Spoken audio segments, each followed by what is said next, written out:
আশা করছি সবাই ভালো আছেন। চলে এলাম আমার নতুন একটি ব্লগ নিয়ে। আমার ব্লগটি হলো মূলত প্রেশার নিয়ে। হ্যাঁ, আপনারা ঠিকই শুনছেন।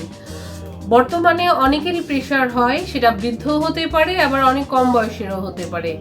আমাদের মেন্টাল স্ট্রেসের কারণেই হোক বা বিভিন্ন চিন্তার কারণেই হোক, অনেক কারণেই এখন প্রেশার লো বা হাই সবারই দেখা যায়। আবার এমনও হয়ে থাকে অনেক সময় হাই হুট করেই লো, একই সাথে একই মানুষের একই সময় হাই লো এরকম ধরনের প্রেশারের সমস্যা দেখা যায়। তো এটা সম্ভব না যে আমরা সবসময় দোকানে যাব বা হসপিটালে যাব। এর থেকে অনেক ভালো হয় আপনাদের প্রত্যেকের বাসায় একটি করে প্রেশারের মেশিন থাকা। এই সমস্যার সমাধানের জন্য আমি কিছুদিন আগে বাজার থেকে একটা প্রেশারের মেশিন কিনে এনেছি।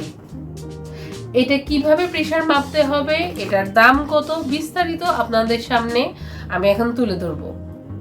আশা করি আপনাদের জন্য ভিডিওটি অনেক উপকারী হবে।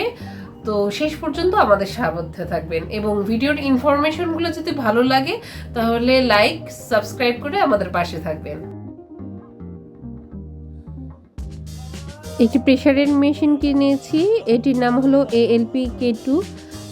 এটা মেড ইন জাপান। এখানে দুটি বক্স দেওয়া হয়, একটি বক্সের মধ্যে প্রেশার মাপার যন্ত্র এবং আরেকটির মধ্যে টেথিস্কোপ থাকে।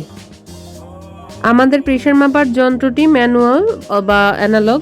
প্রথমেই আমরা আর্ম ক্রাফটটা কুনুয়ের উপরে শক্ত করে বেঁধে নেব।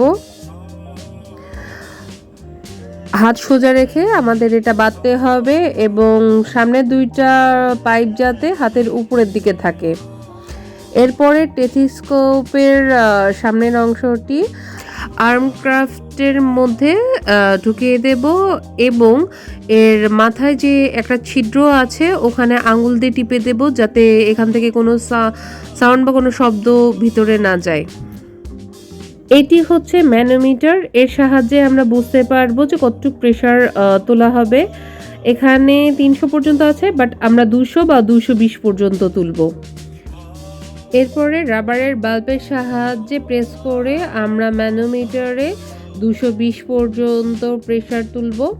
রাবারের বাল্বের পাশে একটি মেটালের চাকার মতন আছে, এটা ডানকে ঘুরিয়ে একটু টাইট করে নেব যাতে পাম্প করার সময় হাওয়া না বাড়িয়ে যায়। তারপরে আমরা টেথিস্কোপটি কানে দিয়ে রাবারের বাল্বের সাইডে যে মেটালের চাকাটা আছে এটাকে শক্ত করে সিকিউর করে নেব। দেন ম্যানোমিটারের মাধ্যমে আমরা রাবারের বাল্বটাকে প্রেস করে 220 পর্যন্ত প্রেশার তুলব। এরপরে বাল্বের পাশে যে মেটালের চাকাটি আছে এটা আলতো করে বাম দিকে ঘোরালেই আস্তে করে বাতাসটি নির্গত হবে এবং কাঁটাটা ম্যানোমিটারের যে কাঁটাটা আছে এটা আস্তে আস্তে নামতে থাকবে। যখন কাঁটাটা আস্তে আস্তে নামতে থাকবে তখন আপনারা টেথিস্কোপের সাহায্যে কর্ডকপ সাউন্ড বা হার্টবিটের মতন সাউন্ড শুনতে থাকবেন। প্রথম সাউন্ডটি হলো গিয়ে আপনাদের সিস্টোলিক সাউন্ড এবং তারপরে যে একদম শেষের সাউন্ড যেখানে শুনতে পাবেন আপনারা সেটা হলো ডায়াস্টোলিক সাউন্ড। এইটাই মূলত প্রেশার মাপার নিয়ম। আপনাদের প্রেস করার পরে প্রথম যে সাউন্ডটা শুনতে পাবেন সেটাই হলো গিয়ে সিস্টোলিক সাউন্ড এবং একদম লাস্ট যে সাউন্ডটা আপনারা শুনতে পাচ্ছেন সেটা হলো ডায়াস্টোলিক সাউন্ড।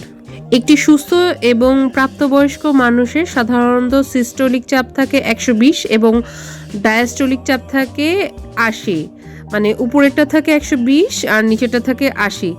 তো আপনারা প্রথম যে সাউন্ডটা শুনতে পারবেন সেটা 120 থেকে যদি থাকে এবং সে লাস্টের সাউন্ডটা যখন শেষ হবে তখন যদি 80 থাকে তাহলে এটা নর্মাল।